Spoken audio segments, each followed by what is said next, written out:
What's going on, everybody? This is your girl K Rich, and I'm coming at you from a PK perspective. Today, I want to talk to you about something that I'm constantly hearing. We hear it all the time, going around in the church and going around in different areas, different avenues. I don't look like what I've been through. Now, this is a statement that people seem to like to blanket over everybody and every situation, every circumstance, and that's not the case for everybody.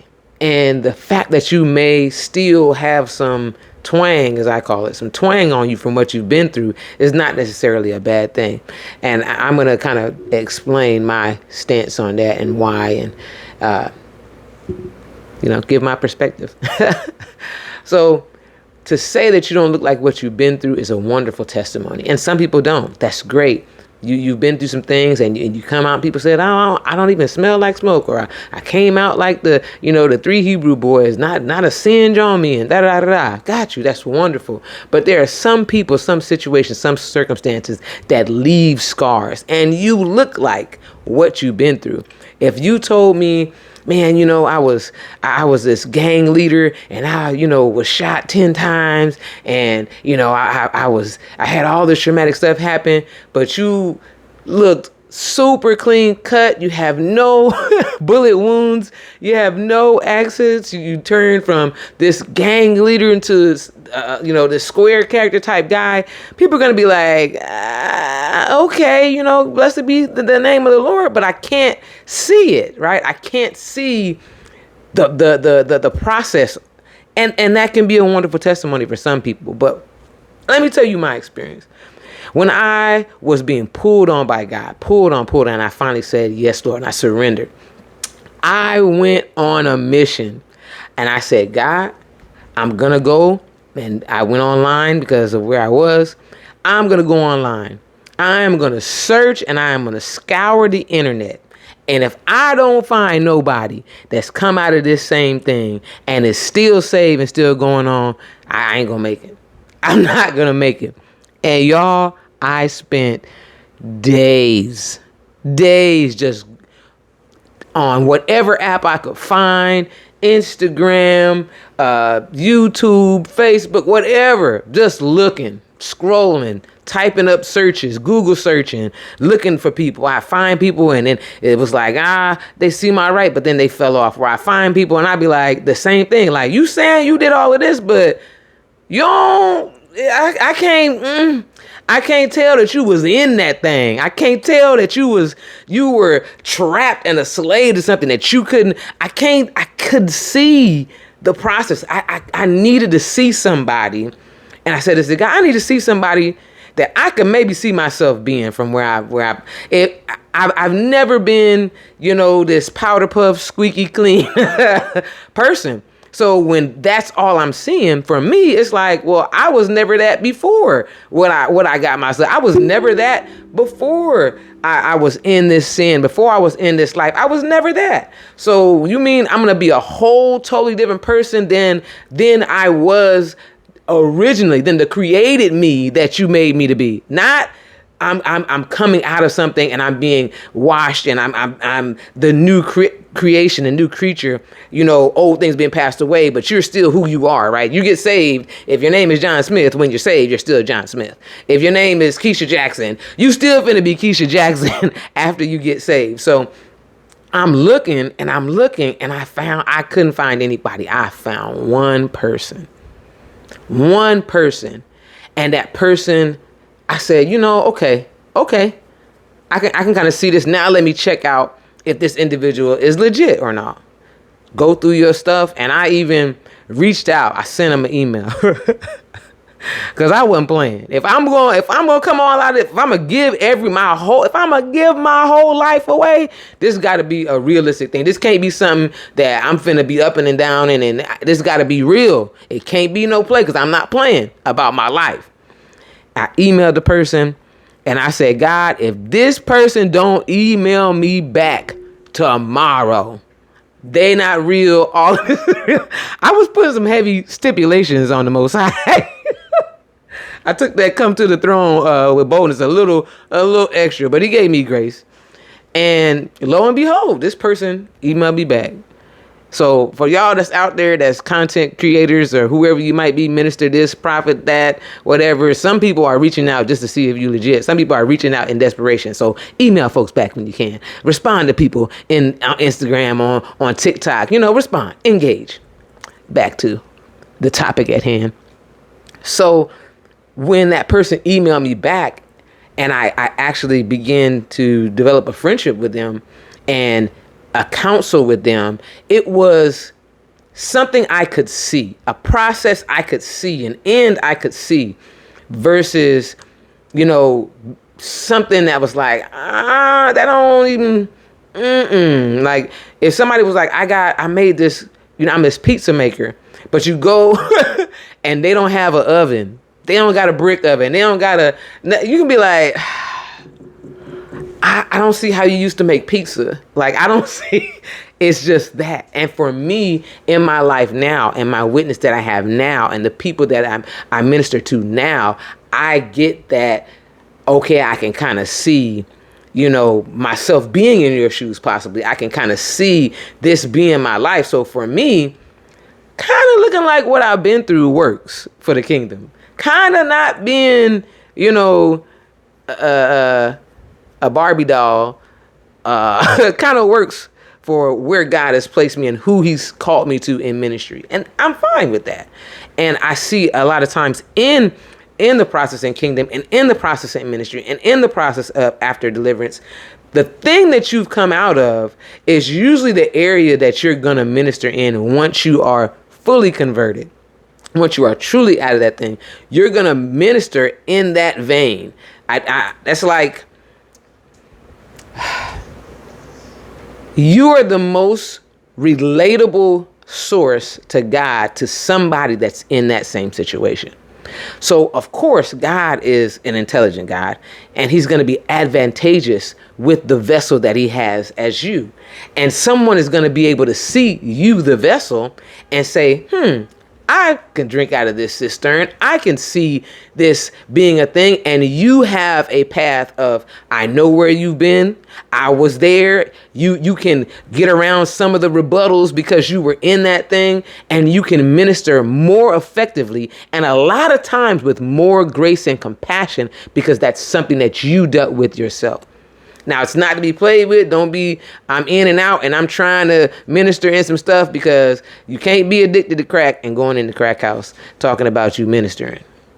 Now, take that on whatever level that you're on. But God can use, which God does use, your story. He does use your process. He does use what you've been through to minister to people in similar states and similar situations. This is just clear. And it's okay to have a twang of what you've been through. I thought about when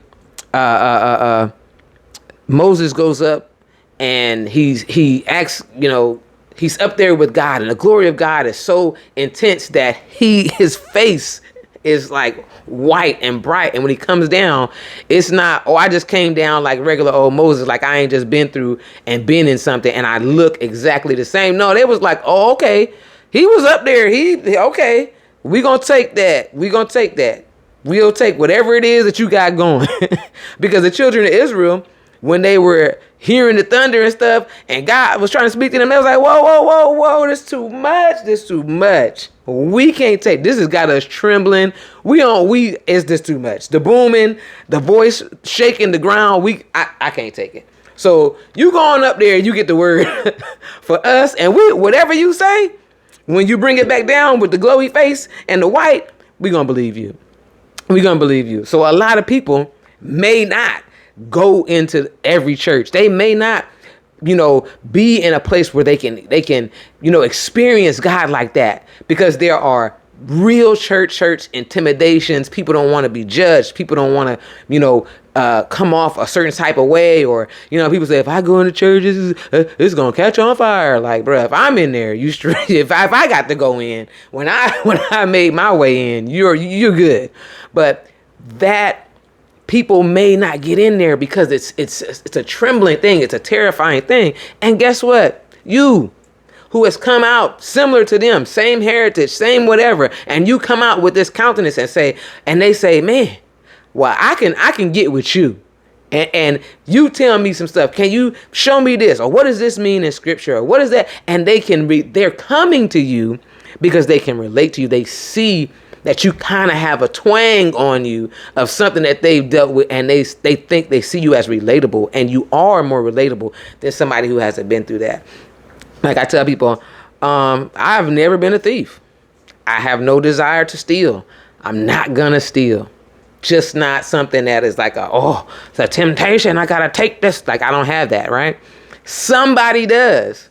So if somebody's like, hey, I'm a thief, and I just really want to steal, I'm probably not the person that's going to have the best ministry to this person, because I can't say that I've just been, oh man, I just got to steal. But somebody in that sanctuary was snatching purses. Somebody was out here taking money from their grandma's pocketbook. I'm not pointing no fingers, but somebody had to get delivered from that. And they might be around church. They say, brother such as cool, but he look a little greasy. He just got a little twang on him. And he might be the one to minister to this new saint who's come in, that this is their, man, I really struggle with stealing. And times is getting, I don't, that's my thing. And I know I need help. So brother such and such is probably the person to minister to this person, and will probably minister to them the most effectively, right? Because it's about efficacy. We're not in here to be offensive. We're not in here to be, damning. We're not in it to be, judge, jury, and executioner. We are here to help people grow the body of Christ. And the brother that's been through it, the sister that's been through it, the couple that's been through it, the single person that's been through it, they might be the one with a little twang on them. That's the relatability that they have. That's the, okay, I'm comfortable with them. Okay, that's the, I can see myself getting at least to this point. I can see that there was a process there. And that to me is more realistic than, I looked at my hands and my hands look new. I looked at they can't see that just yet. And it may not be, they might be somebody that's going to have a little stank on them at church. Like I tell people all the time, man, three people that Jesus stayed on his hip: Peter, James, and John. So you got the sons of the thunder and Peter. Peter looked like, acted like, talked like what he had been through. Peter was a fisherman, sailor, rough and tumble, haughty, and you can see some of that coming off in his ministry.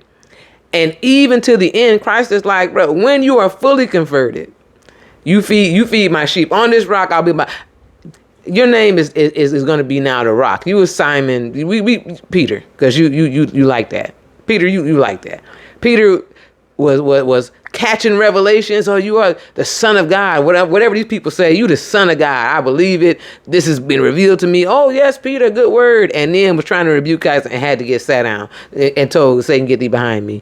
Peter was down at the Garden of Gethsemane, and when they tried to grab Jesus, he was like, yeah, and cut my man's ear off. Still looking like what he been through. And then in the same situation, as they taking Jesus off, he done denied the man. And Jesus was like, oh, see, I told you that third crow, you was going to do that there. Peter is also one of the people to start establishing churches all over Mesopotamia and in Rome. And Peter looked like what he'd been through, to the point when he's executed and he's crucified. He's like, bruh, I'm not worthy, because I got a lot on my back. Don't crucify me like y'all did Christ. Just turn me on upside down so it's not the same exact way. Like, he looked like what he had been through, versus somebody maybe like Paul was a little more eloquent. Paul, he was hood a little bit with it because he was bold, but he had a little bit more eloquence in how he did things, how he spoke, and the letters he wrote and all of that. So we're not seeing Paul come out from killing Christians to come out to killing people in the world. He ain't really too much looking like what he been through, right? But both ministries, both styles, both ways of conveying the word of God and the visualization of Christ were necessary, and they were used. So it's okay sometimes to look like what you've been through. It's all right. We're not all going to come out, squeaky clean, sparkling, shimmering. Oh, you lost your accent. You was hood talking about all that right there, like that stuff like this. And then you come out, the Lord, my God, he is everybody's not going to click off. Some of us are still, I tell people, I wish I could speak. It's like I have 2 degrees working on a master's. I wish my speech was more eloquent and I had all the beautiful words, but God just kept a little hood up in here. I wish I had a little more soprano up in there, but it's not. It's alto, contralto, tenor in the morning. It's okay. And guess what? I'm going to get on here, alto, contralto, tenor in the morning. And I'm going to give y'all what God has given me with my locks, with my earrings, my rings, my bangles, my necklaces, my nose ring. I'm going to give you me, and I'm going to convey God through the vessel that I am. I've always been this person. And all the way down to my baby pictures. This is the same face I've had from birth. So sometimes it's okay to look like what you've been through, but let that twang be used in ministry, and not as an escape and not as an excuse, but let it be something that God can use to help bring others along and help transform other people's lives along the way, so that they too can have a testimony, so that they too can be a witness. All right. So I want y'all to do what I want you to do every time I come on here. That is go be great. Shalom.